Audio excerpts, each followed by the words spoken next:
Hello दोस्तों, आप सभी का स्वागत है मेरे यूट्यूब चैनल पे। आज की इस वीडियो में हम जानने वाले हैं ग्रेच्युटी के बारे में।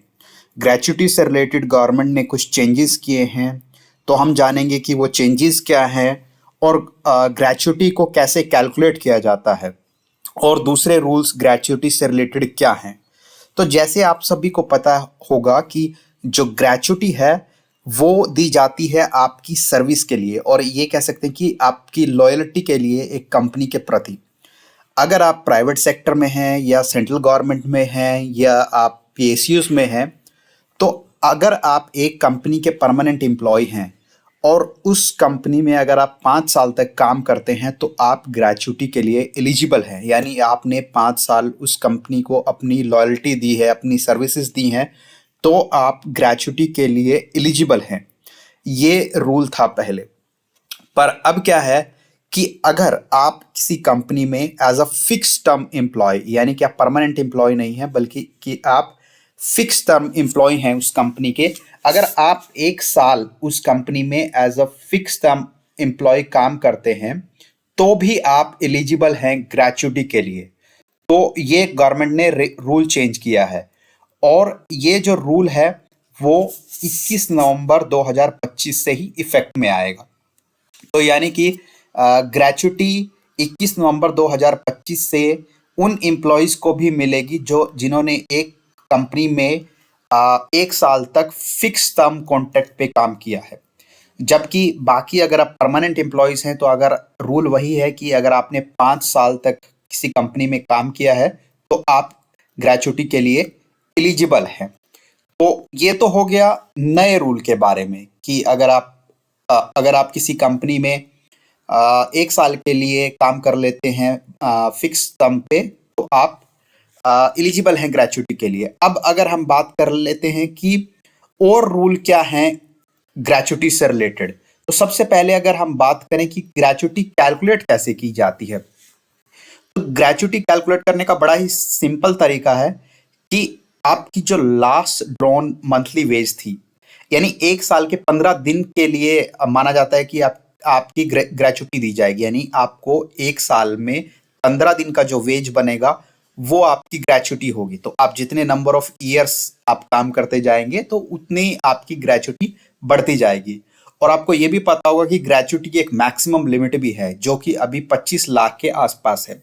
तो दोनों चीजें हैं, ग्रेच्युटी की मैक्सिमम लिमिट भी है, और दूसरी चीज ये है कि ग्रेच्युटी कैलकुलेट कैसे की जाती है। तो आपकी जो लास्ट मंथली वेज होगी, और उस लास्ट मंथली वेज में इंक्लूड होगा आपका बेसिक और आपका डीए और उसके अलावा अलाउंसेस, तो वो चीजें इंक्लूड होंगी।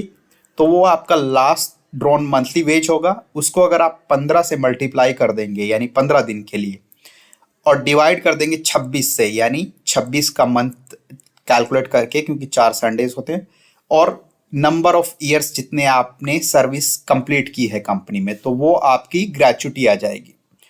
अब ग्रेच्युटी दी कब जाती है, तो किसी एम्प्लॉयज को अगर आप सर्विस छोड़ रहे हैं, आप रेजिग्नेशन दे रहे हैं, या आप रिटायर कर रहे हैं, या जो भी चीज़ है, उसमें आपको 30 डेज में आपके एम्प्लॉयर को आपको ग्रेच्युटी देनी है।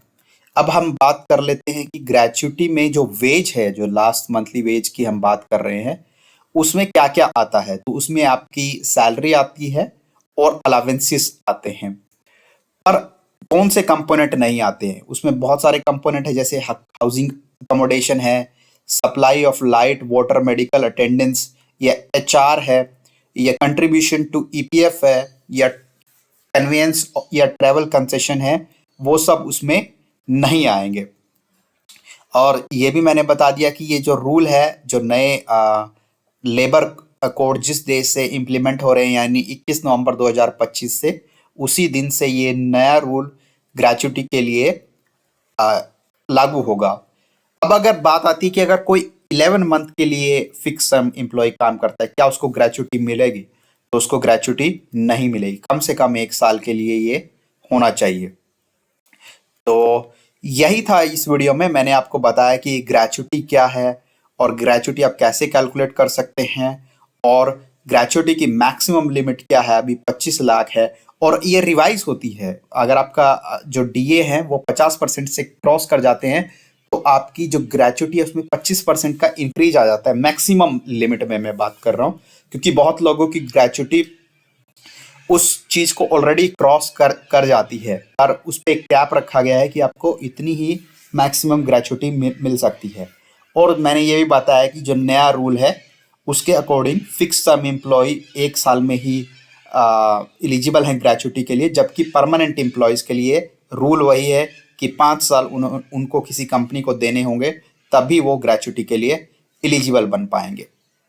तो ये एक एम्प्लॉय बेनिफिट्स का पार्ट है एक तरह से। जैसे आपको पीएफ है वो एम्प्लॉय बेनिफिट है आपके रिटायरमेंट या आपके सुपर एन्युएशन या आपके रेजिग्नेशन के बाद, इसी तरीके से ये भी एक कंपोनेंट है ताकि एक तरह से सोशल सिक्योरिटी मेजर है, ताकि एम्प्लॉयज़ जो जिन्होंने काम किया है कंपनी में वे सिक्योर रहें अपने फ्यूचर को लेके। तो यही था इस वीडियो में। इसके अलावा अगर आपको कुछ और जानना है तो आप कमेंट बॉक्स में जान सकते हैं। Thank you.